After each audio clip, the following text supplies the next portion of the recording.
Assalamualaikum warahmatullahi wabarakatuh.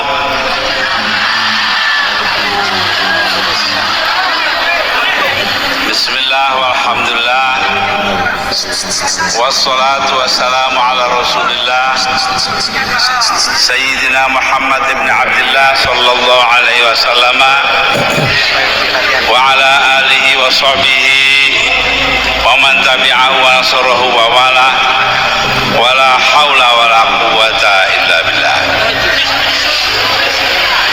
Ulama al-kiram wabil khusus walidina Kiai Ahmad Sofyan, habaibana al-afadil, para pejabat pemerintahan yang hadir di sini, khususnya Bapak Bupati, Kepala Daerah Kabupaten Situbondo, para pemimpin masyarakat, para pengasuh pondok pesantren, para hadirin dan hadirat. Alhamdulillah, saya sampai di sini pada saat ini dalam keadaan selamat, semuanya berkah. Apa yang diberikan oleh Allah Subhanahu wa taala kepada kita semua. Saya datang bersama-sama Bapak Kafi, bekas Gubernur Jakarta, bekas Wali Kota Jakarta Pusat, dan Pak Imam Muzakir dari Jakarta. Alhamdulillah, walaupun agak terlambat sedikit karena memang tempat ini sangat dekat dengan Jakarta. Ini kan tempatnya jin buang anak. Alhamdulillah, sampai di sini dengan tidak kurang sesuatu apa dan memperoleh karunia kesehatan dari Allah Subhanahu wa taala.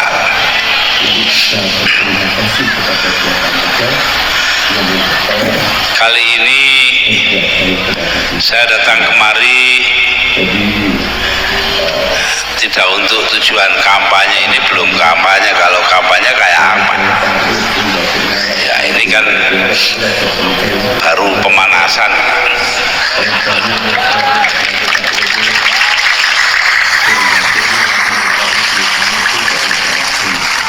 Situbondo itu tidak perlu kampanye. Serahkan saja kepada ulama di sini, beres. Iya apa tidak? Ini bukti. Semuanya itu karena kecintaan rakyat Situbondo kepada Nahdlatul Ulama. Karena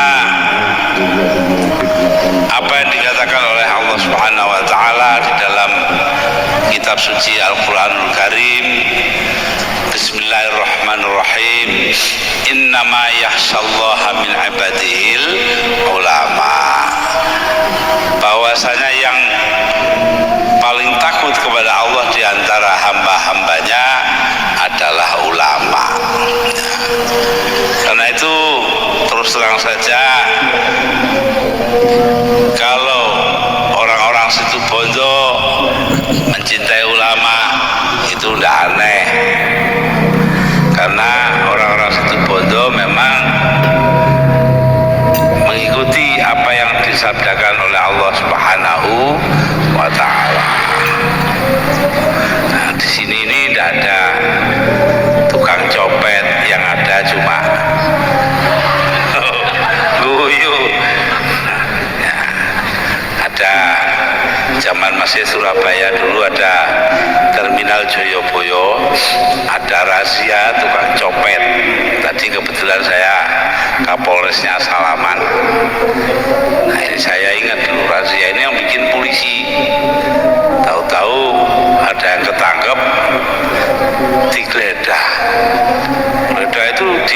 kantongnya ada kartu tanda anggota NU. Jadi kata polisinya, Pak, sampean ini NU kok nyopet? Jawabnya apa? NU soal agama, Pak. Nah, copet profesi.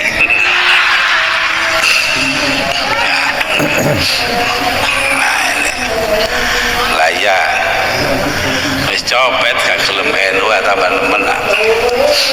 Tapi alhamdulillah Nahdlatul Ulama didirikan di atas landasan akhlak yang mulia, landasan akhlakul karimah.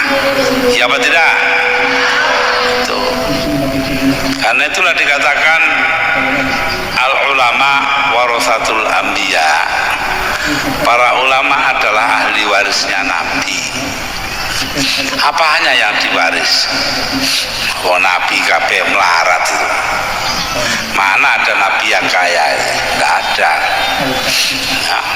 Nah, jadi Nabi itu semua melarat. Nabi kita Nabi Muhammad Sallallahu Alaihi Wasallam waktu meninggal itu hanya meninggalkan babut babut bolong KHP itu loh. Ya itu saking ikhlasnya, kalau punya apa-apa dikasihkan orang yang lebih kurang.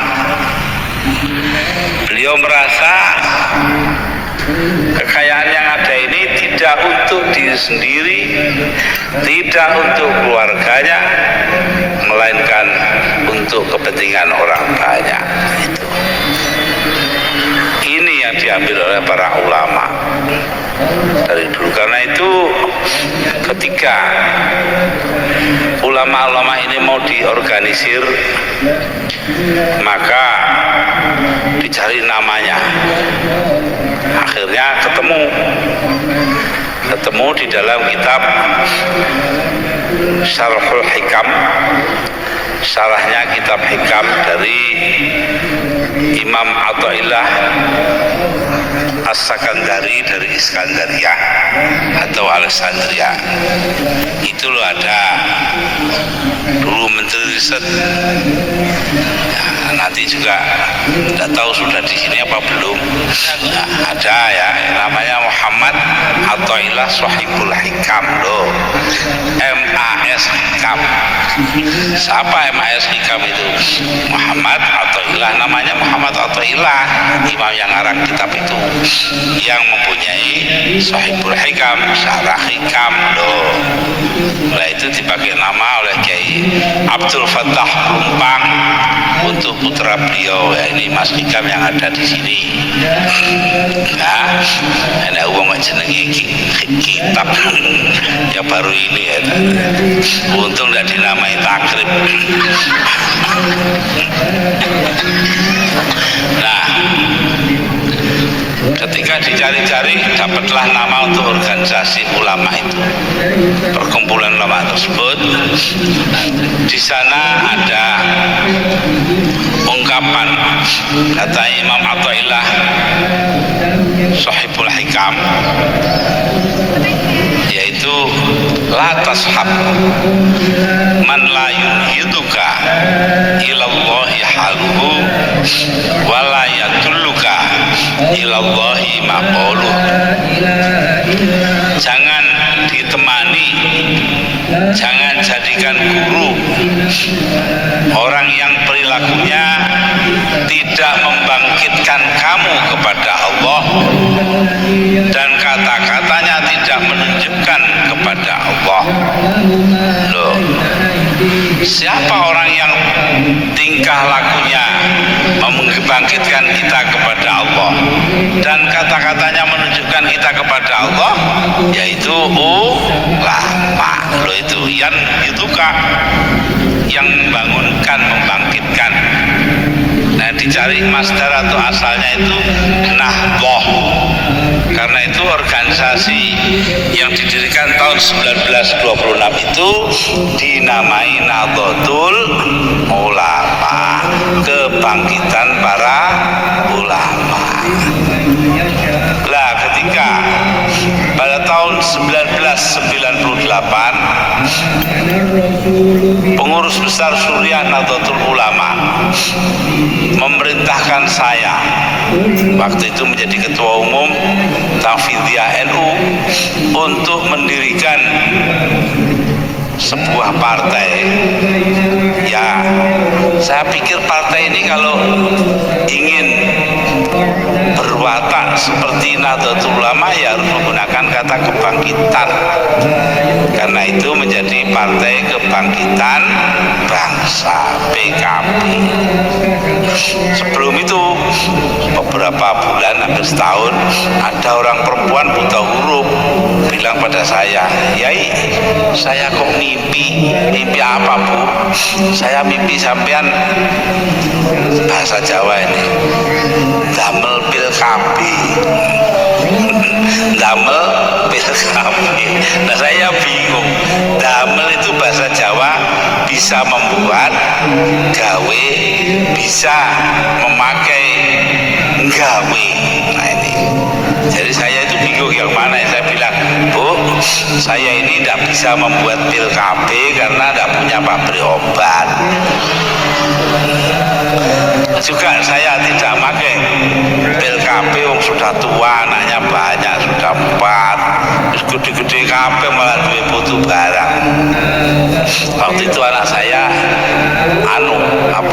baru kawin, kita lagi punya cucu. Nggak tahu, pokoknya saya mimpinya begitu.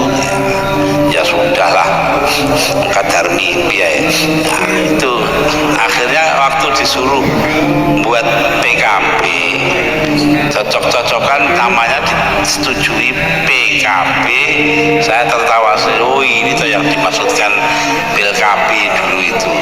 Nah ini ya, alhamdulillah dengan cepat PKB menjadi besar dan sekarang menjadi dari sudut jumlah pemilih menjadi partai ketiga terbesar di Indonesia. Ini pun sebenarnya ya karena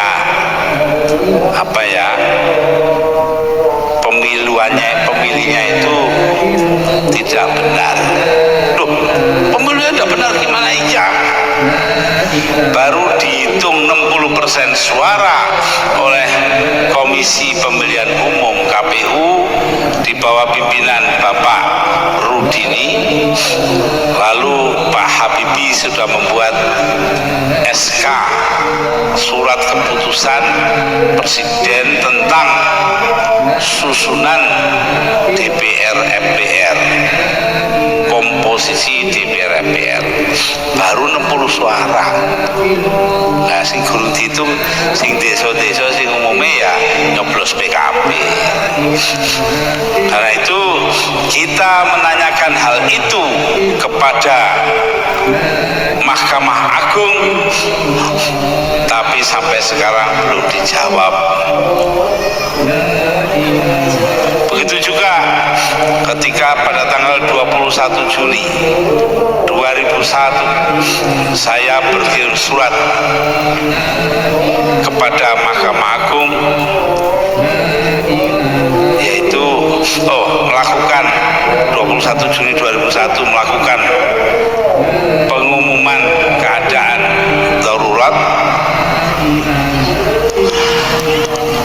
Maka saya tanyakan beberapa hari kemudian kepada Mahkamah Agung, apa tindakan saya itu sesuai Undang-Undang Dasar apa tidak?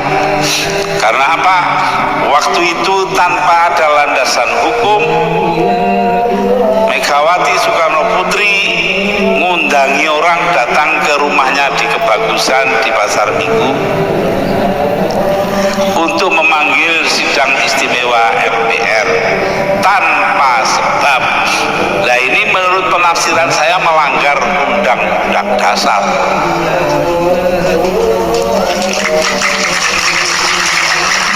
Lagi-lagi tidak dijawab.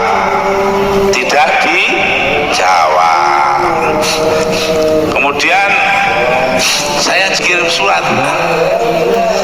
Saya waktu itu memerintahkan Kapolri S. Bimantoro dan Panglima TNI Widodo AS untuk menangkap 15 orang yang melanggar Undang-Undang Dasar juga tidak dilakukan, padahal Presiden yang merintah. Apa ini melakukan tindakan insubordinasi, melanggar perintah apa tidak? Juga tidak dijawab. Ini 3 sudah pelanggaran konstitusi. Datang yang keempat, yaitu pemerintah sekarang menaikkan harga BBM. Ini sebenarnya kalau penafsiran saya, menaikkan harga tanpa menaikkan pendapatan itu artinya melanggar konstitusi. Mengapa demikian? Karena konstitusi atau undang-undang dasar kita menyatakan negara harus memenuhi kebutuhan hidup orang banyak. Di dalam undang-undang dasar kita disebutkan memenuhi hajat hidup orang banyak. Nah, kalau naikkan harga tanpa menaikkan pendapatan artinya melanggar undang-undang dasar. Yang kelima, pemerintah mengadakan divestasi Indosat, menjual Indosat kepada pihak lain. Apalagi pihak lain itu adalah sebuah negara sangat cilik, yaitu Singapura. Singapura hanya berpenduduk 3 juta orang, Indonesia 204 juta. Kayak selilit Nah, dibuatlah sebuah perusahaan di sana namanya Singapore Technology and Telecommunication (STT). 50% sahamnya pemerintah Singapura, 50% free tax dari Israel. Jadi artinya Indosat ini menyangkut penjualan saham kepada orang luar, padahal Indosat ini mengoperasikan atau melaksanakan satelit Palapa. Di dalamnya ada kode-kode intelligence kita. Jadi dengan demikian dia juga membahayakan hajat hidup orang banyak di negeri ini, akan keselamatan bangsa. 5 ini tidak ada yang dijawab oleh Mahkamah Agung karena Mahkamah Agungnya pengecut.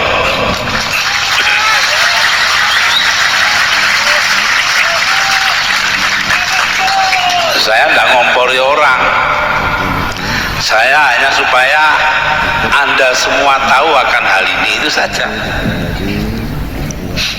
Buktinya, kalau terjadi pelanggaran konstitusi, saya bicara begini sudah 1,5 tahun lamanya. Sudah diterbitkan sebuah buku mengenai apa itu maklumat keadaan darurat. Sudah berbulan-bulan yang lalu buku itu sudah habis, sekarang dicetak kedua. Tetap tidak ada yang berani membawa saya ke pengadilan. Oh iya, kalau betul kan dibawa ke pengadilan toh. Itu menunjukkan apa yang saya omongkan itu betul.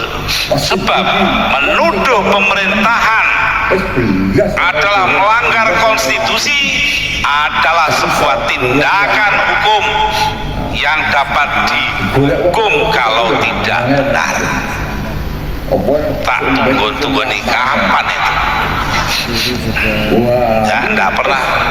Sama saja Ketua MPR Profesor Dr. Amin Rais adalah penipu.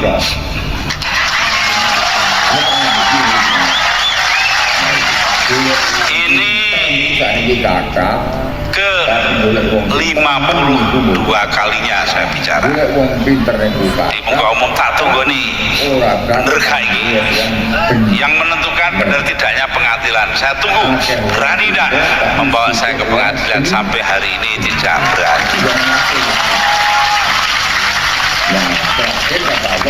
Mengapa saya berani mengatakan demikian? Dua bulan sebelum saya dipilih menjadi presiden, Amin Rais ditemani oleh Fuad Bawazir dan Al-Hilal Hamdi naik helikopter ke pesantren Buntet Astana Japura di Cirebon. Di sana berkumpul 60 orang kiai besar-besar didatangkan oleh Amin Rais, dan dia meminta kepada para ulama itu melalui kata-kata kepada Kiai Abdullah Abbas, pengasuh pondok pesantren tersebut, Kiai, kira-kira lo ya, Mbok Gus Dur itu disuruh jadi calon presiden. Kiainya jawab, nanti dalam 2 bulan sampai lengserkan. Lalu dia katakan, wallahi tidak akan mungkin itu terjadi. Panjang lebar, ya memang enggak 2 bulan, 20 bulan kemudian. Nah, artinya apa? Dia melanggar sumpahnya sendiri, janjinya sendiri. Lah orang melanggar sumpah atau janji itu kan penipu toh. Di mana-mana saya bilang begitu enggak berani. Ya Allah. Ada orang lain. Jika begitu, Wakil Presiden Hamzah Has. Saya bilang ini ke 39 kalinya. Jadi saya sudah pidato di mana-mana. Tidak hanya begini saja Pak Hikam, sudah di mana-mana. 39 kali saya mengatakan bahwa Pak Hamzah Has berada di belakang teroris.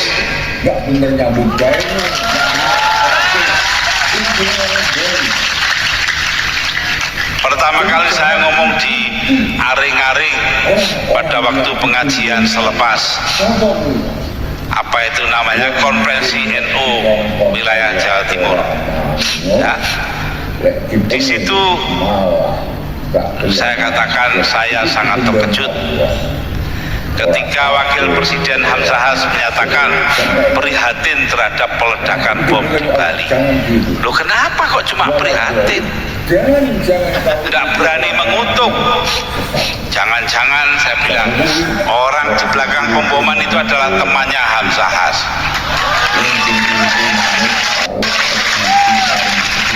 Sampai sekarang saya tunggu-tunggu, tidak berani membawa ke pengadilan. Mustahil dia tidak dengar, dia mesti dengar. Yang ini pun dia dengar. Jadi sekarang ini ya, nah itu. Jadi jelas sekali para hadirin hadirat bahwa negeri kita ini sedang mengalami duka nestapa, sedang mengalami kesusahan. Karena apa? Konstitusi yang diperjuangkan mati-matian,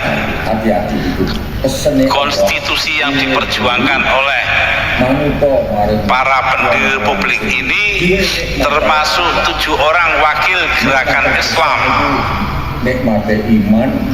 Ke-7 orang itu yaitu Ki Bagus Hadikusumo dari pengurus pusat Muhammadiyah,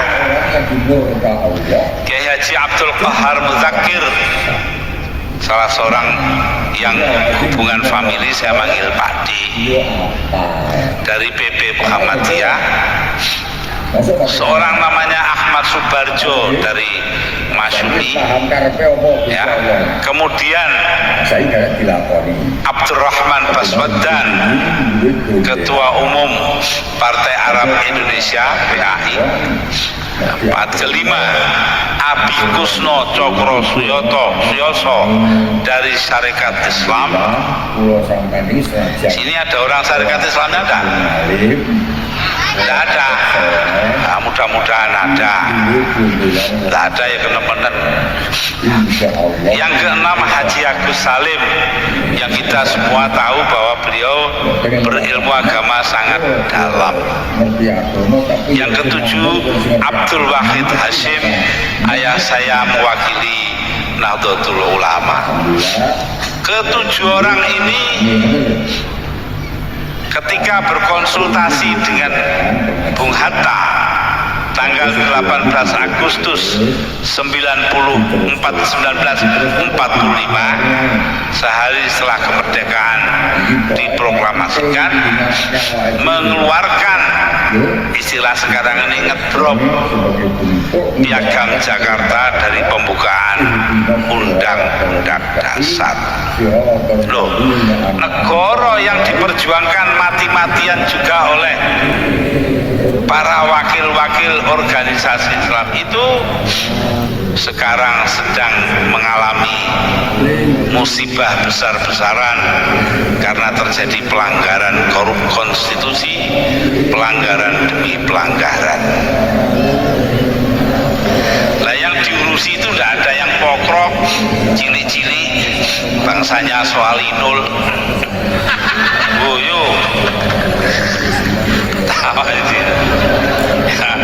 Ya kan soal gaji loh, inul lo. Ya. Inul tukang ngebor.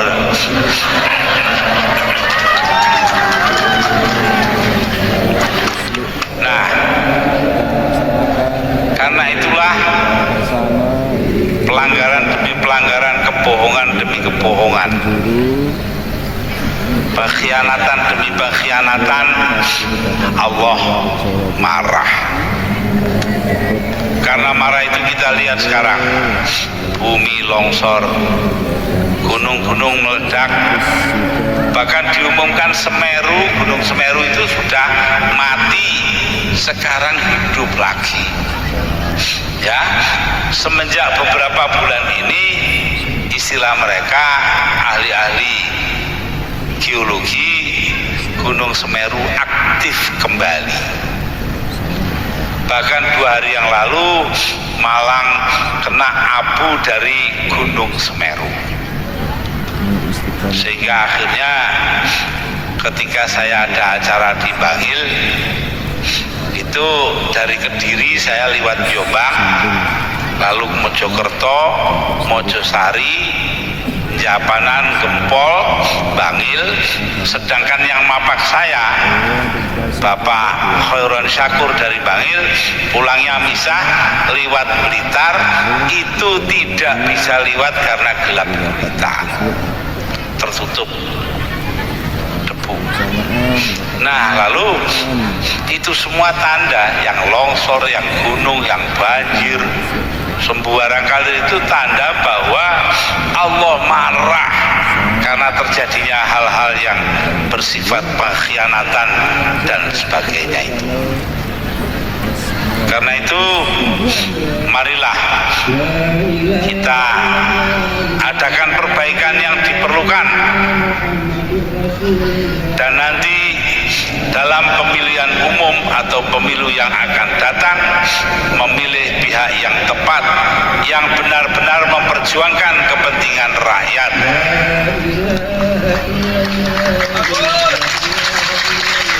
Ini bukan kampanye loh, saya tidak nyebut apa-apa kok. Pihak yang mementingkan kepentingan rakyat, ya loh. Ya, tidak perlu kita kadek milih partai A atau si B, si A, itu tidak perlu nanti. Itu pada waktunya aja lah nanti diberitahu. Nah, ini akibat daripada situasi seperti itu. Musibah demi musibah. Kalau dikatakan Al-Quranul Karim, Bismillahirrahmanirrahim, ma asobakum min musibatin fabima kasabat aidikum wa ya'fu an katsirin. Musibah yang menimpa diri kalian tidak lain adalah buah kerja tangan kalian sendiri. Loh, kalian tuh orang banyak, dalamnya termasuk gombal-gombal yang melanggar konstitusi. Nah, karena hal itulah maka kita kena musibah demi musibah. Namun, ini namun ya, walaupun demikian Allah tetap akan memaafkan kita. Wa ya'fu an katsirin, Allah memaafkan sebagian besar pekerjaan itu. Itulah para hadirin dan hadirat, mengapa kita tetap optimis, kita tetap berpengharapan bahwa Allah akan memaafkan kita semua, betapa besarnya sekalipun musibah-musibah yang diakibatkan oleh tangan-tangan kita sendiri. Ya, tangan-tangan kita itu artinya bukan orang per orang, tapi seluruh masyarakat dan bangsa. Nah, para hadirin dan hadirat, itulah sebabnya orang seperti saya itu selalu berpegang kepada apa yang dikatakan oleh Al-Quranul Karim, yaitu Bismillahirrahmanirrahim, wala talbisul haqqa bil batil wa taktumul haqqa wa antum ta'lamun. Jangan kau campur adukan antara yang benar dengan yang salah, dan jangan kau tutup-tutupi yang salah. Jangan kalian tutup-tutupi yang salah kalau kalian tahu. Nah, ini jadi kita tahu dan tidak kita tutupi, buka sajalah. Amin Rais melanggar sumpahnya, terjadi pelanggaran konstitusi, Hamzahas di belakang teroris, belak-belakan saja.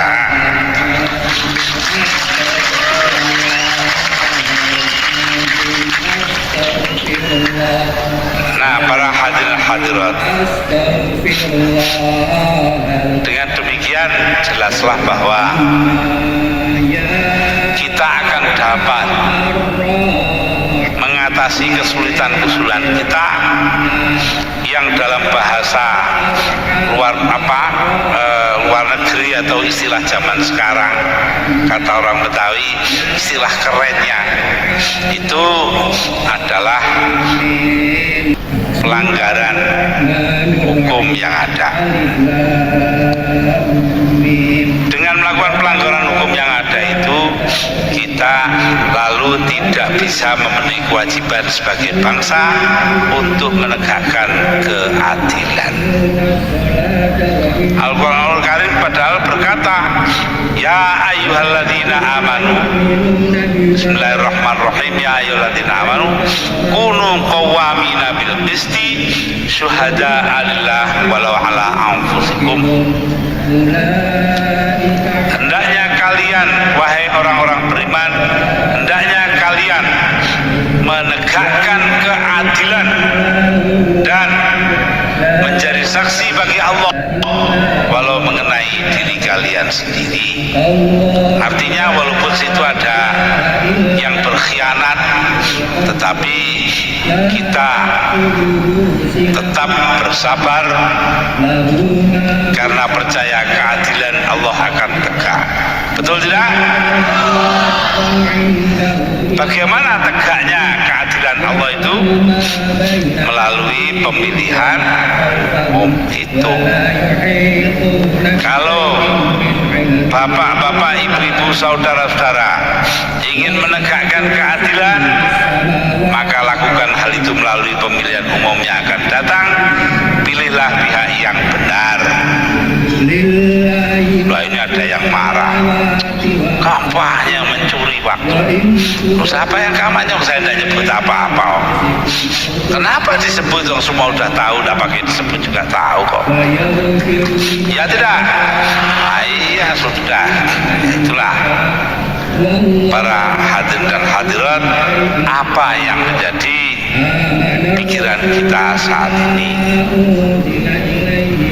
Karena itu ya, kita ikutlah pada bimbingan para ulama, contoh-contoh yang diberikan ulama.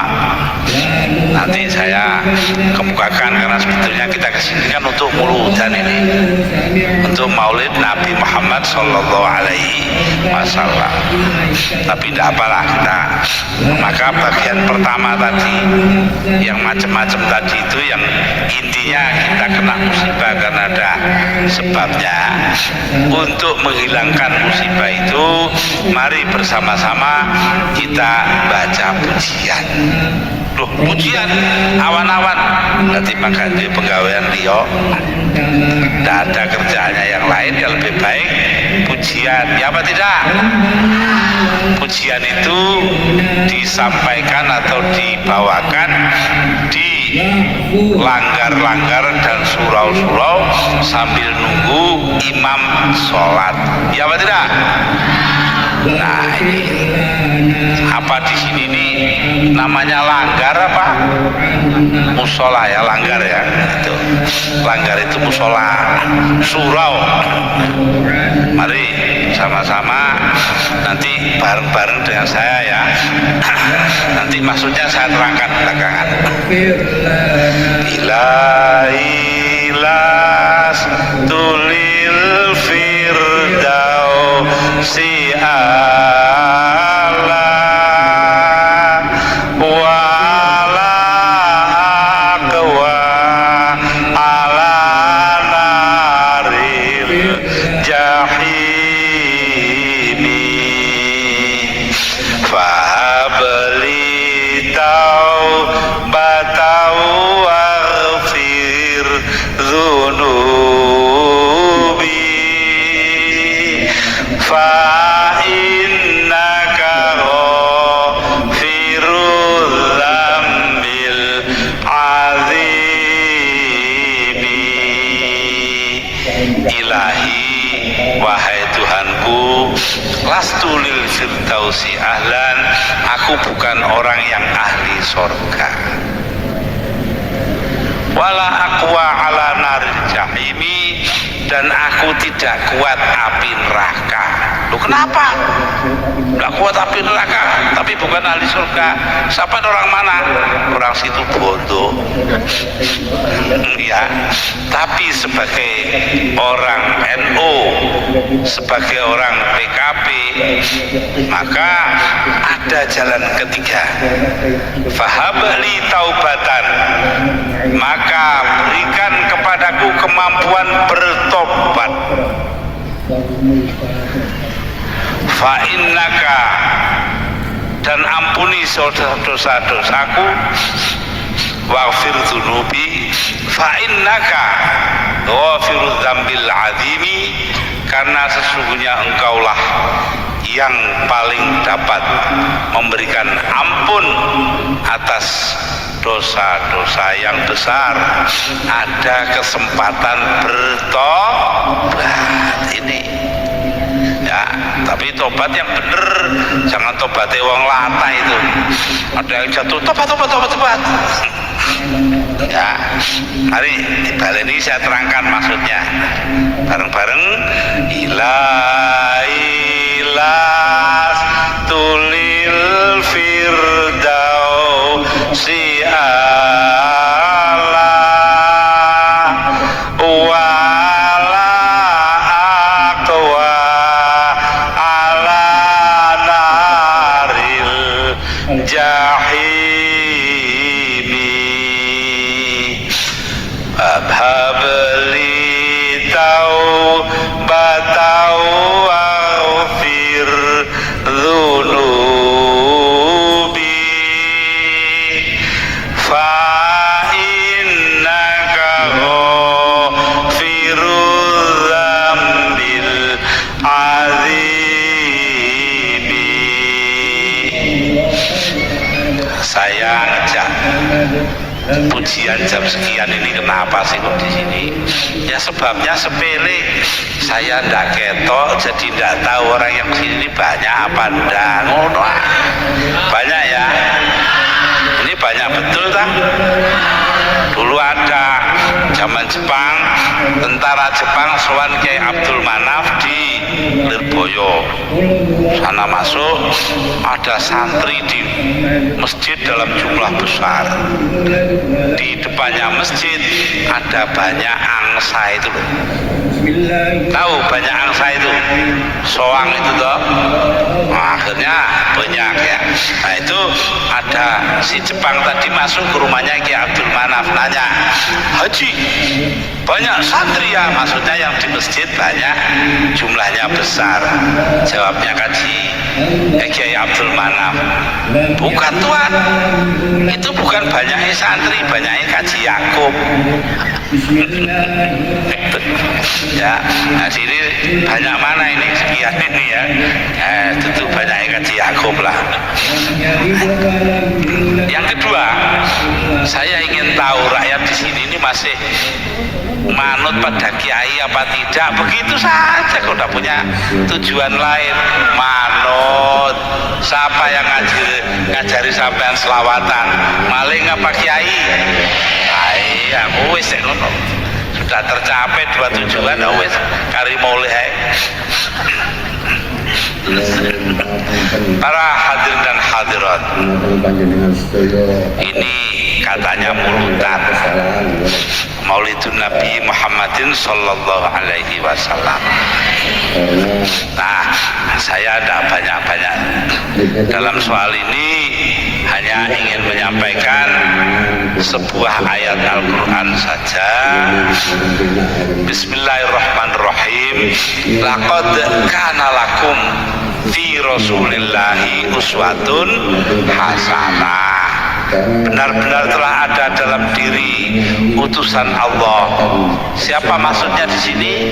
Nabi Muhammad Sallallahu Alaihi Wasallam. Telah ada contoh yang sempurna, keteladanan yang sempurna. Hasanah ay kamilah. Ya, di sini jelas. Kalau tidak jelas nanti akibatnya bisa dimarahi orang. Ada yai itu sampai tidak berani tunggu. Robbana atina fid dunya hasanah wa fil akhirati hasanah wa qina adzabannar. Kenapa dia tunggu begitu? Robbana atina fid dunya hasanah wa fil akhirati hasanah wa qina adzabannar. Pulang-pulang dimarahi mertua perempuan. Kampungan kamu. Diam aja dia. Masa sudah saya kasih bayunya jadi istri kamu masih minta hasanah. Masih hidup dua-duanya itu, yainya juga masih hidup, tapi mertuanya sudah meninggal. Ini. Nah, jadi hasanah di sini sempurna. Bagi siapa keteladanan sempurna itu? Liman kana yarjullah. Bagi orang yang mengharapkan ridho Allah. Mengharapkan ridhonya siapa? Allah, ya. Dan ngarep ridhonya orang lain. Nah, ridho Allah ala ridhol walidain katanya. Ridhonya Allah itu tergantung kepada ridhonya kedua orang tua. Karena itu kita tidak boleh melawan kedua orang tua. Ini contoh. Nah, jadi ridho yang dicari. Ridho itu kerelaan, bahasa Indonesianya itu. Ada orang punya madrasah, jawab, ditanya, sampai ini madrasahnya ini apa statusnya itu, hukumnya atau kedudukannya? Disamakan, enggak Pak? Diakui, enggak Pak? Didaftar, enggak Pak? Nah, kok semua tidak itu lalu apa? Diridhoi Pak. Nenek sekolah diridhoi. Ya ini, ya boleh saja tapi jangan status sekolahnya diridhoi. Buat yang betul lah, disamakan, diakui atau didaftar, terdaftar. Nah, yang kedua, bagi orang yang mengharapkan hari kebahagiaan, hari akhirat, wal yaumal akhir, ay yarju yaumal akhir, ingin kebahagiaan akhirat. Apa kebahagiaan akhirat itu? Yaitu surga. Itu orang hidup ini kan inginnya surga, itu sudah. Karena itu Al-Quran mengatakan, ya, Bismillahirrahmanirrahim, mayyabtaghi ghairal islami dinan fala yuqbala minhu wa huwa fil akhirati minal khasirin. Barang siapa mengambil selain Islam sebagai agama, fala yuqbala minhu, amal perbuatannya tidak diterima Allah. Ini munggu wong Islam, ya terserah Allah mau terima apa tidak, tapi kita menganggap begitu. Wafil akhirati minal khosirin, dan orang itu di akhirat kelak akan menjadi orang yang merugi. Merugi itu artinya tidak memperoleh surga. Itu.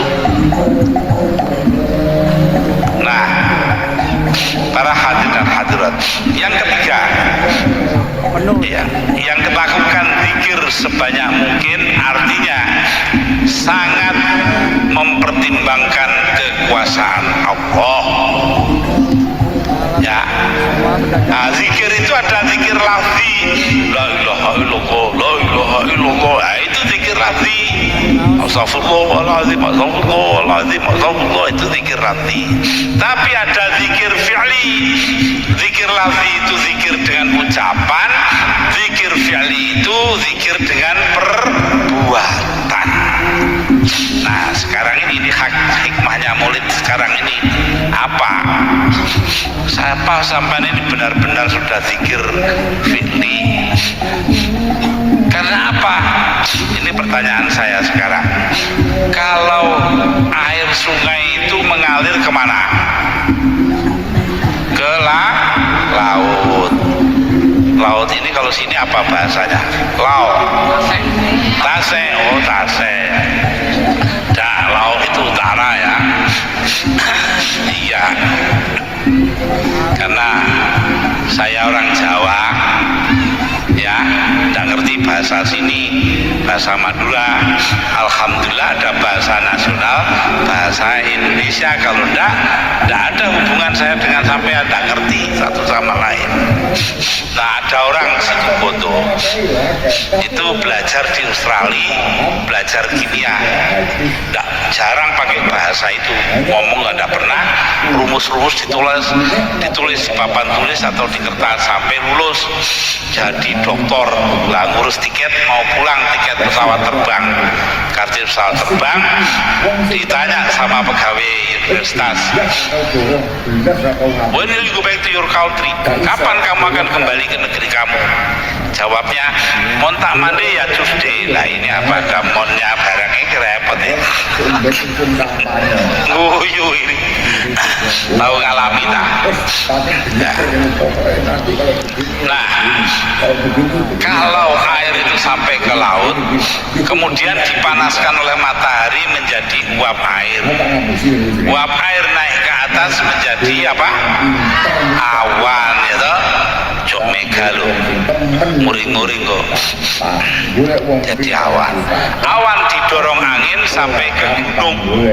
Ke atas gunung pendinginan terjadi. Di atas gunung kan selalu dingin. Dingin lalu jadi apa? Air hujan. Lah air hujan itu separuh masuk sungai lagi, ke laut lagi, begitu mupeng. Tapi ada yang diserap bumi, diserap oleh tanah. Lah penyerapan itu terjadi kalau ada akar-akar.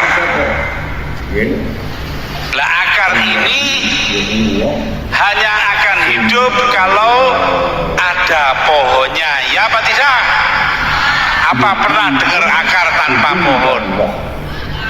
Engko lek padha karo pemimpin gak duwe akar ngene kok. Jenenge pemimpin jenggot. Yaitu akarnya malah di atas. Tunduk pada atasan loh itu akarnya. Mestinya tidak berakar di bawah. Nah, akar ini perlu pohon. Lah kalau pohonnya ditebang kan akarnya mati. Loh itu loh. Karena itu lama-lama orang situ botol bisa jadi seperti orang Lamongan. Apa itu?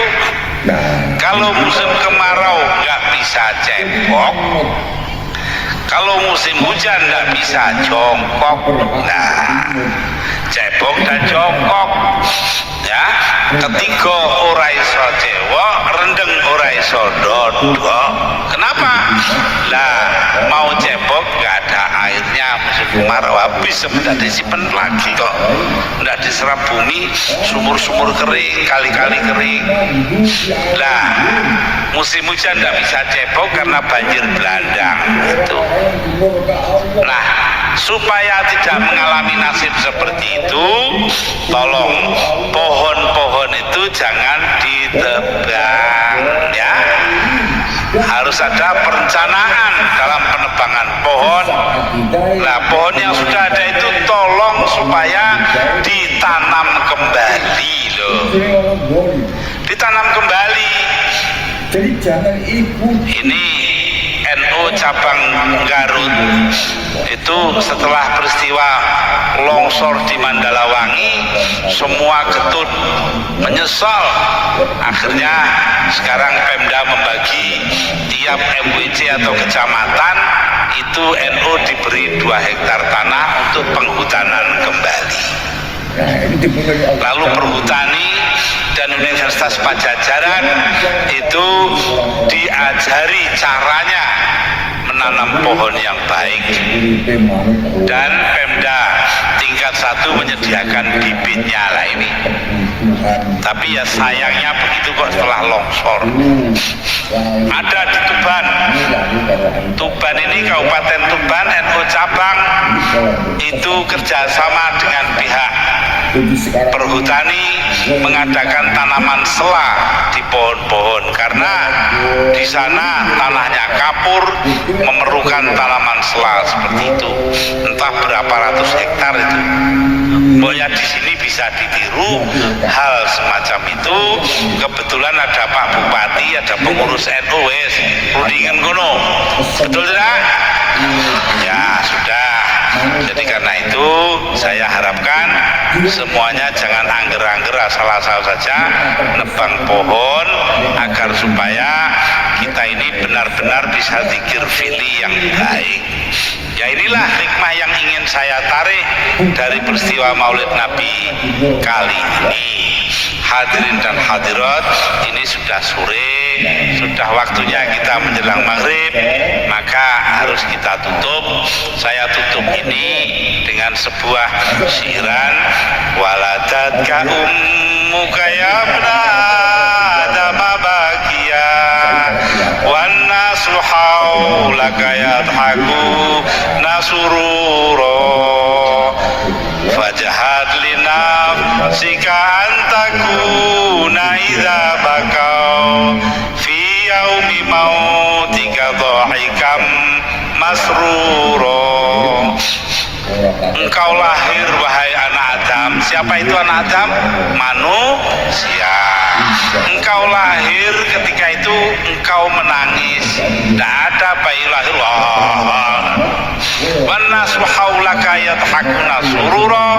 Manusia sekelilingmu tertawa gembira karena engkau lahir dengan selamat.